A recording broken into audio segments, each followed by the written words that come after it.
ها بسم الله الرحمن الرحيم. اللهم صل على سيدنا مولانا محمد وعلى ال سيدنا مولانا محمد وبارك وسلم وصلي عليه رب زدني علما. نو مونږ ویلو چې د معرب بحث مونږ شروع کړو او معرب تعریف مونږ کړو چې معرب هغه ته وایي چې داغه اخر د عامل له بدلیدو د وجې نه بدلیږي او د چا د وجې چې بدلیږي آیت عامل وایي کوم څه چې بدل شوی نو هغه لفظ ته معمول وایي او اخرنه چې کوم څه بدل شوی حرف یا حرکت چې بدل شوی نه ایدا سوې لګيږي او په کوم حرف باندې چې اعراب راغلی ته سوې محل اعراب هغه ته وایي. بیا موږ ویلو چې د اعراب دو قسمونه دي، اعراب بالحرکت او یو بل سو اعراب بالحرف. اعراب بالحرکت په چا سره وي؟ فزبر دیر په سره او په دا سره په سکون سره، او اعراب بالحرف په سره وي په الف نون سره او په یا سره. او دینه بعد بیا موږ ویلو چې اعراب د په طریق قسمه باندې یو اعراب لفظي دی، محلي دی، یو اعراب تقديري دی. اعراب لفظي چې موږ ته او اعراب تقديري نقر پټ وي او اعراب محلي هم سوي پټ وي. په اعراب محلي او په اعراب تقديري کې څه فرق دی؟ محلي په مبني کلمه باندې راځي او تقديري معرب کلمه باندې راځي. جی بیا د دې نه خو موږ دا ویلو چې اسم متمکن او غیر متمکن. اسم متمکن تعریف سو چې مبني الاصل سره مشابهت لري او هر قسم اعراب لا زي ورکوي. اسم غیر متمکن مبني الاصل سره مشابهت لري او بیا موږ ویلو چې د اسم متمکن څو قسمونه دي؟ 14 قسمونه دي چې په دې کې څو قسمه اعراب چلیږي؟ 9 قسمه اعراب چلیږي. اولنې صنف الاول دا څه شی حالت رفعي، ضمه لفظ سره، حالت نسبي، فتح لفظ سره او حالت جری. دا قسم اعراب خاص دی چا سره؟ اجا مکسر مصرف سره. الصنف الثاني حالت رفعي، ضمه لفظ سره، النسبي او جری. دا قسم اعراب خاص دی جمع مؤنث سالم سره. دینه بعد دریم نمبر الصنف الثالث حالت رفعي، ضمه لفظ سره او النسبي او جری. دا قسم اعراب خاص دی غیر منصرف سره. الصنف الرابع نا لاول حالت وای حالت رفعي واو سره، واو لفظ سره، حالت نسبي او حالت جری. یا دا قسم اعراب خاص دی اسماء سته مکبره سره. اسماء سته مکبره کم دي؟ ابون، اخون، حمون، هنون، فمون او بذو مالن کې ذو. او د دې اعراب د لپاره سلور شرایط دي چې دا اسماء به مفرد به تسنیه او جمع بنوي. نمبر 2 مکبر به مصغر بنوي. نمبر 3 مضاف به غیر مضاف بنوي. او نمبر 4 مضاف به خو یا د متکلم طرف ته مضاف نه. الصنف الخامس حالت رفعي، حالت رفعي الف ما قبل مفتوح او حالت نسبي او جري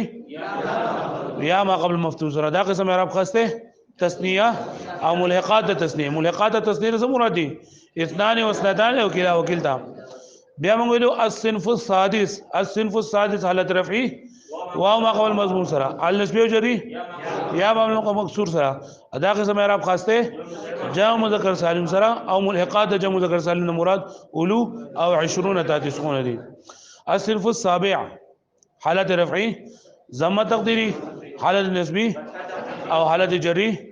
دا قسم اعراب خاصه اسم مقصور او دا غیر جمع مذکر سالم چې مضاف یا د متکلم طرف ته. او الصنف الثامن حالت رفعي، ضمه تقديري سره، حالت نسبي، فتح لفظي سره او حالت جری. او دا قسم اعراب خاصه اسم منقوص سره. اسم منقوص څه ته وایي؟ چې باخره کې یا ما قبل مکسور غړي یا ما قبل پدې ګوره واړه اکثر اسم مقصور او اسم منقوص په دوانو کې فرق دی. مقصور په اخر کې الف مقصوره زائده راغلي او منقوص په اخر کې یا ما قبل مکسور راغلي. الصنف التاسع نهم نمبر حالت رفعي سکه واو تقديري سره، حالت رفعي او حالت نسبي او جري یا لفظي سره. او دا قسم اعراب خاص دی جمع مذکر سالم مضاف یا متکلم سره. دا 14 قسمونه چې په نه قسمه اعراب کې چلیږي. بیا موږ ویلو چې د اسم متمکن په قسمونه دی، یو منصرف دی یو غیر منصرف دی. منصرف څه ته وایي؟ چې اسباب مرسل نه بګید و سببونه یا یو د سبب چې مقابل نه د سببونه دا بګي او غیر منصرف هو چې باید د اسباب د منصب نه د سببونه یا یو د سبب چې مقابل د سببونه دا بګي راغلي وي. بیا موږ دا ویلو دینه بعد چې دا غیر منصرف حکم سره کسره او تنوین به ناراضي او کله به راځي چې کله د دې اضافت شو یا به الف لام راغی نو بیا به معنی کسره راځي شي او تنوین به بیا هونه شرط لای دینه بعد بیا موږ ویلو چې اسباب د منصر سوري نه دي کم دي عدل وصف تانیث معرفه او جمع ترکیب وزن فعل او الف نون زائدتان موږ ویلو چې دا اسباب په درې قسمه باندې یو دي اسباب قویه او یو اسباب مؤثره او اسباب مطلقه اسباب قویه څه ته وایي چې بهیږي یو سبب مقام د دوه سببونه چې دا کم دي جمع منتهى الجموع تانیث بالف مقصوره زائده دا خبره زوی تاسو وروایه وستاسو اورول کول د جمع منتهى الجموع الف مقصوره الف ممدوده نه تانیث بالف مقصوره زائده تانیث بالف ممدوده زائده دا او اسباب مؤثره څه ته وایي چې بلید فوق په یو خامخاوي دا غینه بغیر یو کلمه غیر منصرف نشي جوړیدل دا غینه بغیر یو کلمه کم دي عالم د یو وصف ده بیا عالم د چا سره جمع کېدل سوسو سره جمع کېدل شي د شپږو سره د سو سره شپږو سره شپږ کم دي د عدل سره جمع کېدل شي د تانیث سره او د او جمعي سره د ترکیب سره د وزن فعل سره او د سره د چا سره نشي جمع کېدل د وصف سره نشي جمع کېدل ها سم د وصف سره نشي جمع کېدل نو د چا سره جمع کېدل صحیح او بیا موږ ویلو چې وصف د چا سره جمع کېدل شي د الف نون زائدتان سره وزن فعل سره او د عدل سره سره د عدل سره بس دا ورته وګورئ خو موږ ویلو چې د اسم متمکن د معرب دوه څه دي معربات څو دي په کلام عربي کې دوه څه دي یو اسم متمکن چې دغه تفصیل دا تیر شولو او دویم په کلام عربي کې معرب چې نه هغه فعل مضارع ده سره فعل مضارع دا هغه فعل د ویلګي چې باقي یو کار د کېدو یا د نه کېدو خبر ورکړل شي په زمانه حال کې یا په زمانه استقبال کې په زمانه حال یا په زمانه استقبال کې دا خبر تاسو په صرف کې ذکر دا چې د فعل مضارع ټولي صيغې سوري سوارلس ټولي صيغې سوري سوارلس نحویانو دا د فعل مضارع 16 دا 14 صيغې دا په درې قسمه باندې د کړي دي تقسیم کړي دي او دې ته یو اصطلاح ور کړی دا د 5 7 2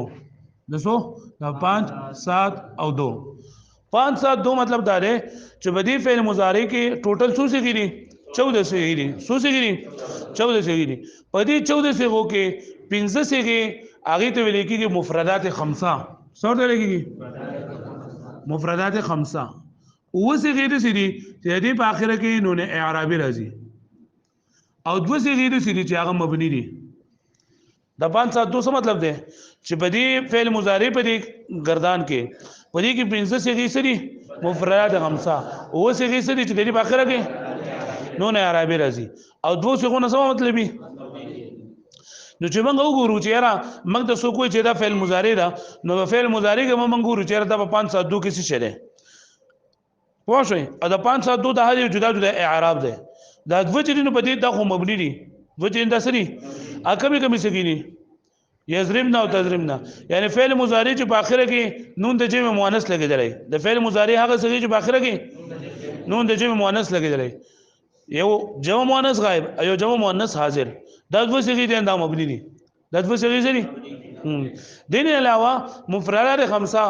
دا واحد صيغې دي لکه مطلب یضرب تضرب تضرب اضرب نضرب څو صيغې دي دا 15 یضرب تضرب او تضرب اضرب او نضرب یعنی ټول دا واحد صيغې واحد مذکر غائب واحد مؤنث غائب واحد مذکر حاضر واحد متکلم او جمع متکلم د مفردات خمسه پنځو ته وي او مفردات ته وي چې دې پدې کې ضمیر پکې هونه وي دا مطلب ضمیر بارز پکې هونه وي او نون عربي وسره نه وی لګیدل نون عربي وسره نه نون د جمع وسره نه نه د مفردات خمسه وي د دین علاوه وسیږي چې ندی په اخر کې نون عربي وي په وسیږي کې سوي وسیږي سلور د تسنیه سلور د سری د تسنیه او دوا د جمع مذکر دي او یو چې نه دادا واحد مؤنث حاضر څنګه واحد مؤنث حاضر سلور د تسنیه کمی کمی دي یضربان تضربان تضربان تضربان او دوه د جمع مذکر یضربون تضربون او یو دا واحد مؤنث حاضر تضربین او دوه صيغې چې دا پاتې شوي دا مبني دي یضربنا او سو تضربنا تاسو په دې باندې پوه شئ ها دا فعل مضارع اعراب چې د اعراب له سره څو قسمونه دي درې چې هغه ته څه اصطلاح استعماليږي 5 7 2 د 5 نه بس مرادي مفردات خمسه او د 7 نه بس مرادي نون اعرابي او چې کوم څه په اخر کې نون اعرابي راغلي او د دوه نه بس مرادي یعنی دواغه څه چې مبني دي کمی کمی څه مبني دي ها یعنی په اخر کې نون د جمع مؤنث لګیدل وي او مفردات خمسه کمی کمی څه دي یضرب تضرب تضرب اضرب نضرب په دې باندې پوه شئ تاسو اوس د فعل مضارع کې څلور قسمه اعراب چلیږي څه چلیږي د اولنی درې قسمه اعراب او تعلق چې نه د مفردات خمسه سره ده څه سره ده او اخرانه صنف دی نو دا د دې تعلق دا نون د دې اوسو سره نون اعرابي سره لکه څنګه چې موږ اسم متمکن څو قسمونه دي ټوټالو شپاړه سوري خو اعراب په څو قسمه چلیږي نو موږ الصنف الاول الصنف الثاني دغه شانتي په فعل مضارع کې څلور اصناف دي اعراب په اعتبار سره څو اصناف دي څلور اصناف دي د اولنی درې اصناف تعلق ته چا سره ده د مفردات خمسه سره او د اخرنی تعلق د څه سره ده د نون اعرابي سره پوه شئ په دې باندې پوه شئ ها اوس دا پنځه چې دي د مفردات خمسه دا درې قسمه اعراب ده نمبر 1 دا ده چې مضارع وي مفرد وي او صحیح وي صحیح وي صحیح څه ته وایي چې فاعل لم کلمه قبل کې الف الذي نمبر 2 چې مضارع وي مفرد وي او ناقص الفی وي ناقص الفی خدانه پیژنم یار ناقص څه ته وایي د لام کلمې په مقابله کې په کسر راغلی الف راغلی چې ناقص الفی څه مطلب ده الف راغلی او نمبر 3 ده مضارع مفرد او ناقص واوی او یایی نه پیژنم مفرد نه مراد خو جوړه مفرد خمسه دي او ناقص واوی چې د لام کلمې مقابله کې پکې واو راغلی وي او ناقص یایی او سلورم نمبر قسم چې لانه مضارع متصل بنون اعرابي یعنی هغه مضارع چې داغه سره څه په وسپي بنون اعرابي په وسپي په دې خبره باندې تاسو انکار وکړو د مضارع صيغه ټوټل سوري د اعراب په اعتبار سره په څو قسم دي په درې کم دي 5 7 2 5 څه مطلب دی د 7 څه مراد دی یعنی هغه صيغه چې دای په اخره کې د دوه څه مراد ده مبني بیا ما وی چې په فعل مضارع کې سو اصناف سو اقسام د اعراب چلیږي څلور د اولنی دریو تعلق د سره ده د مفرد خمسه سره او د اخرنی تعلق ته چا سره ده خالی بیا ما وی چې اولنی قسم سره مضارع مفرد مضارع مفرد صحیح نمبر 2 مضارع مفرد ناقص الفی او دریم نمبر ناقص واوی او ناقص یایی او نمبر 4 مضارع متصل بنون عربی بیا دا خبر تاسو اوله کړي وا چې په معرب کلمه باندې څلور قسمه اعرابونه راتلی شي څلور قسمه حالات راتلی شي یو حالت رفعی بل حالت نسبی حالت جری او حالت جزمی دا ویلو کنه ها بیا موږ دا خبره په دې بس کړو که تاسو یا چی چې په دې کې د حالات رفعی او حالات نسبی د اسم او فعل ورن راتلی شي او حالت جری صرف اسم راتلی شي او حالت جزمی صرف فعل راتلی شي په دې باندې پوه شئ نو موږ د دې سره پورې موږ وی په دې اسم متمکن کې چې حالت رفعی په دې سره حالت نسبی په دې سره او حالت جری په دې سره کنه او بیا ما ویلو چې حالت رفعی څه مطلب ده فاتو مرفوعاتو کې څه شی راغلی او حالت نسبی او حالت جری منصوبات دلته کې اوس منګه چې کله په فعل مضارع کې منغوایو نو په فعل مضارع کې منغوایو حالت رفعي حالت نسبی او حالت جزمی کم حالتونه به دلته کې حالت رفعي او حالت نسبی او حالت الګا تاسو پوهیږئ ما په خبره باندې کنه ها درې حالتونه به کم به حالت رفعي نسبی او جزمی دلته کې په فعل مضارع الته موږ وی چې باتو مرفوعات کې به څه راغلی کنه او دا صرف په اسم متمکی کې دا خبره ده په فعل مضارع کې به د حالت رفعي نه مطلب دی چې په دې باندې معنا حروف ناصبه او نه به حروف جازمه راغلي چې خالی وي د ناصب او د جازم نه حالت رفعي څه مطلب دی چې خالی وي د ناصب او د جازم نه حالت نسبی مطلب بدای چې په دې کې د حروف ناصبه او نه په دې باندې داخل شوی څنګه به داخل شوی او حالت جزمی مطلب بدای چې بدی کې بل حروف جازمه نه یوسس داخل شوی پوه شوي دا حالت رفعي مطلب په فعل مضارع کې سوي چې دا ناسب او د جازم نه خالی وي د سنا ناسب او جازم مطلب دا کنه چې د سسیس نه وي چې دا حروف ناسبه او حروف جازمه به نه راغلي او حالت نسبی څه مطلب وو چې حروف ناسبه نه به راغلي او حالت جزمی څه مطلب وو ها بیا ما ته صدا خبره تاسو مخکې ذکر دا چې حالات نسبی چې پای کې حروف ناسبه راغلي نو حروف ناسبه غوښنه نه پیژنم ته ما ته په شعر کې وایا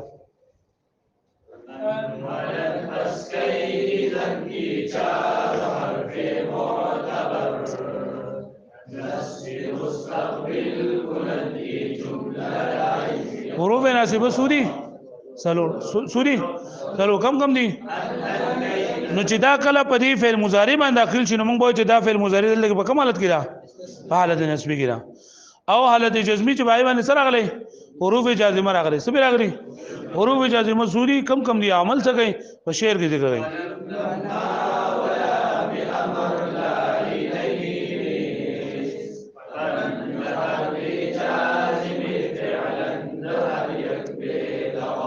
سوري پنځه کم دي ان لما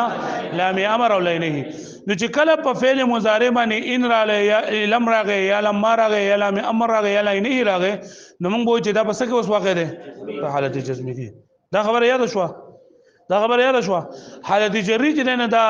په فعل کې نه راځي ځکه جر چې نه دا په اسم باندې داخليږي په فعل باندې چې تذیر نه راځي په فعل باندې چې تذیر کته اوس زیر اصلي بن راځي اوس عارضی خو پیراتلی شي حتی اذا اخذت الارض زخرفها اوس به تماته چې اخذتی باندې خو زیر راغله تماته چې زیر بن نه راغله موږ چې دا اخذتی باندې راتی دا اخذت او الارض یعنی تا او لام دوانه چې اجتماعي ساکنان نه لو د التقاء ساکنان د وجنه اولنی تعالی چې دا کسر ورغله شي دا نور په فعل باندې نه راځي یا په ته ضربتي باندې خوراغله ده نو جر نه بلکې دا خو د تانیث علامه ده لکه پوښتنه جر خو د حروف جاره د وجه ناراضي یا د مضاف ته وجه ناراضي نو فعل باندې حروف جاره راتلی شي او نه به مضاف راتلی شي نو درې حالتونه دي د فعل مضارع د کم حالتونه به حالت رفعي نسبي جزمي نسبي څه ته وایي چې دا غیبنه د حروف ناسبه نه راغلي او جزمي او رفعي چې نه به ناسب نه راغلی نه به لازم نه راغلی نو ځله ولنه تر اوله مضارع مفرد صحیح دي څه مطلب دی چې مضارع وي او د به پنځه صيغې وي څه صحیح وي او صحیح وي صحیح نو د دې حالت رفعي په ضم لفظ سره حالت رفعي په سره او حالت نسبی په فتح لفظ سره او حالت جزمی په سره په سکون سره په سره لکه ګوره هو یضربو او د نسبی لپاره به مثالی لا یضربا او د جزمی لپاره به مثالی لم یضرب اوس وګوره دې دا په حالت رفعي کې ده ځکه چې خالی ده د ناسب او د جازم نه او یضربا په دې په باندې زبر ول راغله لن بلاغ چې نو موږ وایو چې دا په کوم حالت کې ده وسو په حالت نسبی کې ولې ده لم بلاغ چې پوه شئ او دا لم یضرب دا په کوم حالت کې ده په جزمی کې ولې ده ذکر حروف جازمونه په راغله یا لکه اوس دا زوی مې تنصرو نو بری تنصرو تاسو حالت رفعی نسبی جزمی درې وړ وای هو تنصرو لن تنصر او لم تنصر پرې پوه شئ وځه مته اوسه چې تما ته وایا لن اضربو په درې وانه حالتونو کې وایي هو ولې څنګه سره بدلو کنه انا اضربو انا اضربو او بلو په حالت نسبی کې لن اضربا او په حالت جزمی کې لم اضربا لکه پوه شو به معنی لم اضرب اوس په دغه کې تاسو ولګوي لکه یاکلو هو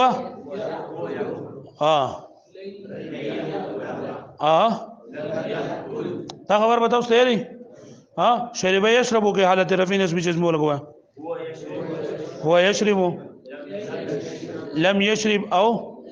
لا يشرب لکه پوه شئ دا مضارع مفرد صحیح وا نمبر 2 مضارع مفرد ناقص الفی مضارع مفرد ناقص الفی مطلب دا دی چې مضارع وي او مفرد خمسه یعنی نون اعرابي وسره په اخره کې حرف علت راغلی سبق راغلی لکه دې مثال یخشا او يرضى هغه په اخره کې حرف علت ده کنه په اخره کې الف حرف علت ده کنه نو د دې حالت رفعی با په ضمه تقدیری سره حالت نسبی په فتحه تقدیری سره او حالت جزمی په حذف د لام کلمې سره په حذف ده یعنی لام کلمه په حذف کو چې دا موږ په حالت رفعی کې وایو نو مکه به څه لګاو هو یخشا څنګه وایو او چې حالت نسبی کې لا یخشا اوس ګورغه ضمه په کې دا فتحه په کې تقدیری او چې لم ولګونو بیا لم يخشى صح فرمجي کې ولم يخشى الا الله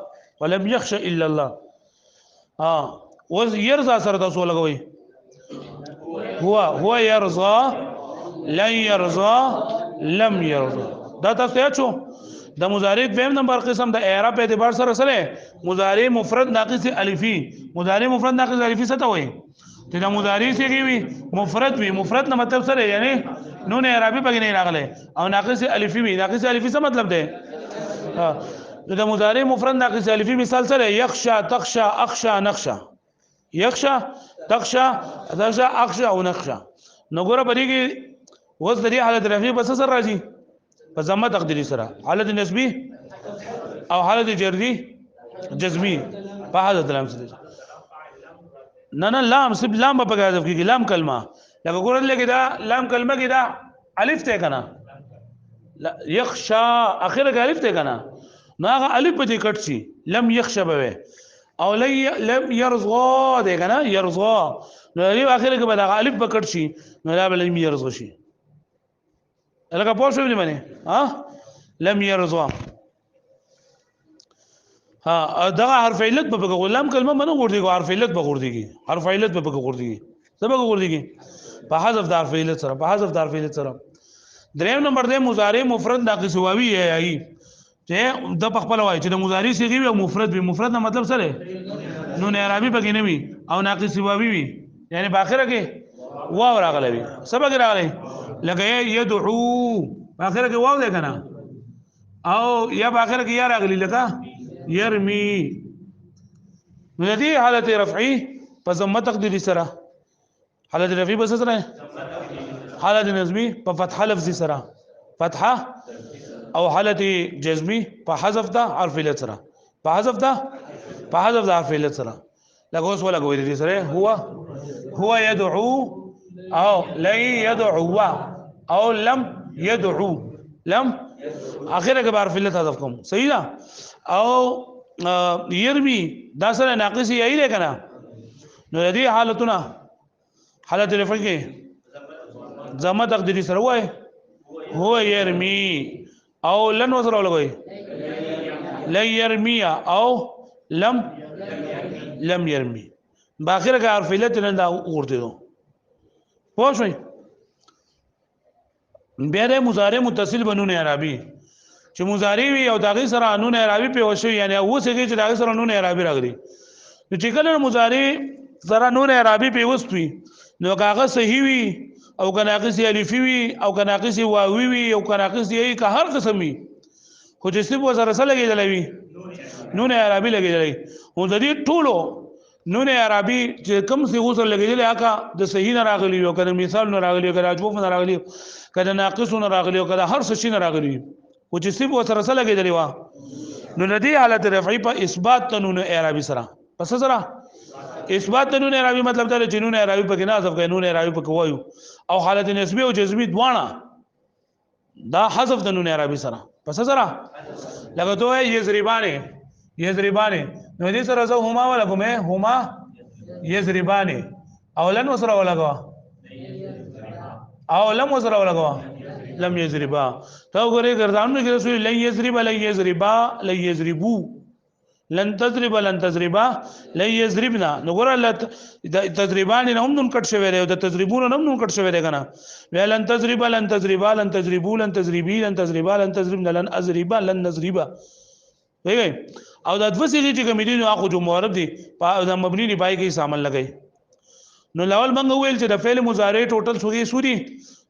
سوارل او پدې کې عمل په سوسه کو کېږي په دوله سه وګ عمل کیږي په دوله سه وګ عمل نه کیږي او بیا د مضارع ټولې سګي په سو قسمه باندې دي په درې قسمه باندې چې هغه د اسانۍ لپاره کم دي اصطلاح 5 7 د 5 څه مطلب دی او د 7 نه څه مراد دی چې هغه په اخر کې نون عربي راغلی او د 2 نه څه مراد دی چې مبني وي بیا دا چې په او په د مضارع کې سو قسمه اعراب چلیږي سلور قسمه سو قسمه د اولی درې قسمه اعراب تعلق دا سر ده او د اخرنی تعلق د سر ده د نون عربي سره بیا مضارع چې مفرد وي نو دا په سو قسمه باندې راتلی شي په دریو باندې نمبر 1 مضارع مفرد صحیح نمبر 2 مضارع مفرد او نمبر 3 ناقص واوی وي او څلورم نمبر مضارع متصل بنون عربي نو چې مضارع مفرد صحیح وي د دې حالت رفعي په سر راځي او حالت نسبی او حالت جزمی په سکون سره په سکون سره او مضارع مفرد ناقص الفی د دې مثال سره یخشا يرضى څه مثال ہے یخشا يرضى د دې حالت رفعي په سر راځي زما تقدیری سره حالت نسبی لفظی نو تقدیری بس سره او حالت جزمی په حذف د حرف علت سره په حذف د حرف علت سره مضارع مفرد ناقص واوی یا یی چې مضارع مفرد وي او باخره کې واو یا راغله لکه مثال به صحیح مثال يدعو او يرمي د دې اعراب په حالت رفعي کې ضمه تقديري سره حالت نسبي فتح لفظي سره او حالت جزمي حذف ظلم او مضارع متصل د نون اعرابي سره نو هغه د دې حالت رفعي په اثبات د نون اعرابي سره بس سره اثبات د نون عربي مطلب څه دی چې د نون عربي په حذف کېږي نو او دغه حالت نسبی او جزمی په سر راځي اوس ګوره د معرب باز ختم شو نو په معرب کې درې څلور قسم حالتونه دي یو حالت رفعي نسبی او سو جری او جزمی څلور قسم حالتونه دي نو تاسو ته سره سوچ وکړئ چې حالت رفعي چې دا په کم حالتونو کې راتلی شي حالت رفعي ګوره په اولنی درې کې په ضمه سره راتلو کنه نو ضمه بیا په واو سره بیا په یا سره په کوم ځای په فتحي سره به راغله ده چرته په واو سره راغله بیا په سره په الف سره راغله او یو پرې کې د نون عربي ده سره نون عربي بیا حالت نسبی په کوم حالتونو کې راځي اولی دا ګوره کسره لفظي کسره سره بیا اصل الثانی کې په اصل الثالث کې پس سره راځي په فتحي سره پس سره په فتحي سره نه حالت نسبی په کسری سره هم راځي او کسری سره راځي کنه په فهم کې او بیا په الف سره او بیا یا ما قبل مفتوح سره پس سره او بلو په حذف د نون عربي سره پس سره نو دا سو شول 15 شول 1 2 3 4 5 اب حالت رفعي په سوسو د راځي په سلورو کې بیا حالت جری په کسری سره راځي په فتحي سره راځي په سره راځي په یا سره راځي او په حذف د نون عربي سره دي او حالت جزمی دا په دوه سره یو په سکون سره ایو په حذف د نون عربي سره نو دا خبره چې تاسو کوم اورل چې حالت رفع د چې پای باندې زمر غلی دا یوازې نه ده په حالت رفع باندې کله زمرت لشي کله ورت لشي کله الف رات کله نون رات لشي اوس تاسو بدای دی بیا چې زمر کله کله رات لشي پس کم اصنافو کې الصنف الاول کې په ثاني کې په ثالث کې پس کې اول ثاني ثالث کې واو سره کله راځي الصنف الرابع کې او په الصنف السادس کې په الف سره کله راځي الصنف الخامس کې پس راځي او بنون عربي کې په مضارع په الصنف الرابع کې په مضارع پس کې الصنف الرابع کې ور حالت نسبی ده ګورا کسری سره کله راځي ولې په الصنف الاول کې نه راځي ثاني کې پس کې او په فتحه کې په فتحه سره په اول کې هم راځي په ثالث کې هم راځي ها او الف سره کله راځي الصنف الرابع کې او په خامس کې په تسنیه سره او په اسماء سته مکبره سره کنه او په یا ما قبل مفتوح او په یا ما قبل مکسور سره کله راځي الصنف الخامس او الصنف السادس او حذف د نون عربي د فعل مضارع کې دا شان حالت جری د ګوره کسری سره کله راځي په الصنف اول کې او په ثاني کې په فتحي سره الصنف الثالث کې پس سره او په یا سره پر رابع کې په خامس کې او په سادس کې رابع خامس او حذف د نون عربي په مضارع کې په مضارع په الصنف الرابع کې حالت جزمی په سکون سره کله راځي په الصنف الاول کې څنګه مضارع په الصنف الاول کې د مضارع په الصنف او حذف د نون عربي او حذف د لام کلمې سره جلن دا هم راځي حالت جزمی په دغه ثاني او ثالث کې هغه تاسو پوه شو به دی باندې ها په دې باندې پوه شوي دا به تاسو ان شاء الله په کتاب وګورئ دا ټول سره په کتاب کې شته بس ته دا راوړی دا تدریب راوړو شابه د مضارع کې اجرا وکړي دا دې سره معرب چلندا الله پاک ختم کو دینه بعد بوس مبني چلندا شروع کی اسم غیر متمکن تاسو اجرا وکړئ زر شابه په دې کې دا 22 پیج دی 22 فعل مضارع کې اعراب کی تمرین نه بدی کی تاسو وګورئ چې دا مفرد منصرف صحیح ده ناقص الفی ده ناقص واوی ایله او مضارع متصل بنون عربی دی پہچان وکړو دا مو ګورئ چې بدی کې با کم نمبر اعراب چلیږي په مضارع کې څلور قسم اعراب ده یشترون الاول لیکل ده نو دا په 572 کې څه شری یشترون په 572 کې څه شری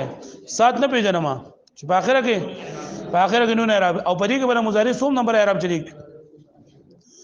سلورم کا اول کا دویم کا سلورم یشترون په کوم حالت کې په حالت رفع نسبی جزمی کې رفعی کې پس کې حالت رفعی کې تاسو څنګه پته ولګی نه کنه خالی دې ناسب او د جازم نه دا واو ما قبل مضمون چې دا د اسم علامه ده پھر سے اره اسم علامه ده دا اوس فعل مضارع ده نو په فعل مضارع کې بس موږ د فعل مضارع سوچ کوو اسم متمکن اوس ختم شو بس تقولون 572 کې 7 کې یعنی په اخر کې سره غلره نو چې نون عربي ما وې نو د فعل مضارع په اسنافو کې وسوم نمبر صنف دی کې چلیږي الصنف الرابع کم یو او په کوم حالت کې ده په حالت رفع کې پته څنګه لګیدا خالی ده ناسی ور جازم نه خالی ده اي يسعى 572 پزورا 5 کې پس کې ده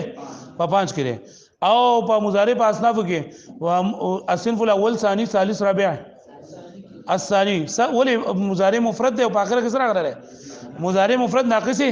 الفي په کوم حالت کې واقع ده رفع نسبی جزمی کې نسبی څنګه پته ولګی دا سبي راغله ته په قابلیت کې وکم په کوستاني کې وته بل څه وي انت لم تعفو 572 ولې 5 7 لم تعفو څه غدا جمع مذکر حاضر او په الصنف الاول ثاني ثالث رابع کې رابع الصنف الرابع ده کنه او په کوم حالت کې ده جزمی کې څنګه پته ولګی دا لم بجایت الفعل جی لما يدخلوا 572 7 کې او الصنف الرابع الصنف حالت جزمی ولی لما بداخله ان تتوبو فساد کې خپل وای د فعل مضارع په 5 7 2 کې سره 7 ته د مضارع په او فصلور قسم اصنافو کې پکې الصنف الرابع ده او په حالتونو کې حالت جزمی ولی ده ان بغیر غره لن تدخلوا پس 5 7 کې سره 7 ته او الصنف الرابع ده او حالت نسبی ده یخشا لاول په 5 7 2 کې وای سره 5 ته بیا الصنف الثاني الصنف الثاني صحیح مضارع مفرد ناقص الفی مضارع ناقص الفی په کوم حالت کې ده حالت رفع کې څنګه پته ولګی دا خالی له ناسب او جازم نه ليستجيبوا 5 7 2 7 5 7 2 کې 7 ته جی بیا مکه الصنف الرابع ده او حالت جزمی ولی لام بداخل شونه لام امر بداخل شونه یلک لا تعثوا 5 7 2 کې 7 ته پاس نافو کې الصنف الرابع ده او حالت جزمی ده ولی لا نهی بداخل شونه ينظرون 5 7 2 کې 7 او الصنف الرابع او حالت رفعی ولی لم تنفقوا دم ينفقوا 5 7 2 کې 7 ته او الصنف الرابع ده حالت جزمی ده ولی لاندې راشي کنه وان تصوموا خير لكم ان تصوموا 5 7 2 کې 7 ته او سره الصنف الرابع ده حالت نسبی او حالت نسبی پس سره ده الک حالت نسبی پس سره څه عمل کړه دلته نو نه به ګورډول ده لن ترضى عنك اليهود لن ترضى الګ کومه ایتونه چې لیکي مطلب دا نه چې په دې ټول آیات کې به ټول فعل مضارع راغلي به دې کې صرف خپل ټکی تراله نور آیات پرې دوی لن ترضى صرف خبره ده 5 7 کې 5 ته په اصناف کې الصنف الثاني نه الصنف الثاني صحیح مضارع مفرد ناقص الفی او دا په کومه حالت کې حالت نسبی کې ولی لن براغله تنسون انفسکم 7 ته ولی نون عربی په اخر کې او بیا اصناف کې الصنف الرابع او حالت رفعی ولی وليوفون نذورهم وليوفو 7 ته الصنف الرابع او حالت ولی رفعی نو بیا وګینون ما توخه حالت جزمی ولی ده لام امر ده کنه وليوفون نه وليوفو ولم يخش الا الله يخشى 5 7 2 کې 5 ته او الصنف کې مضارع باس نه وګي ولی يخشى الصنف الثاني ہے کنا صحیح ہے الصنف الثاني ہے کنا الصنف الثاني صحیح مضارع مفرد ناقص الفی او دا په کومه حالت دی حالت جزمی کې ولی او څه عمل کړه دی اخر نه حرف لکه حرف له ټکټ کړه دی لکه لم یخشى بازو کې څنګه وو یخشى لکه پوه شوي لاندې بدل نه وګټولو زه بس ته اجرا نه بکیږي نو ګره چې تاسو اجرا ټیټ وکنه نو سبق پټېټي کنه ګرځي بیا مزه کوي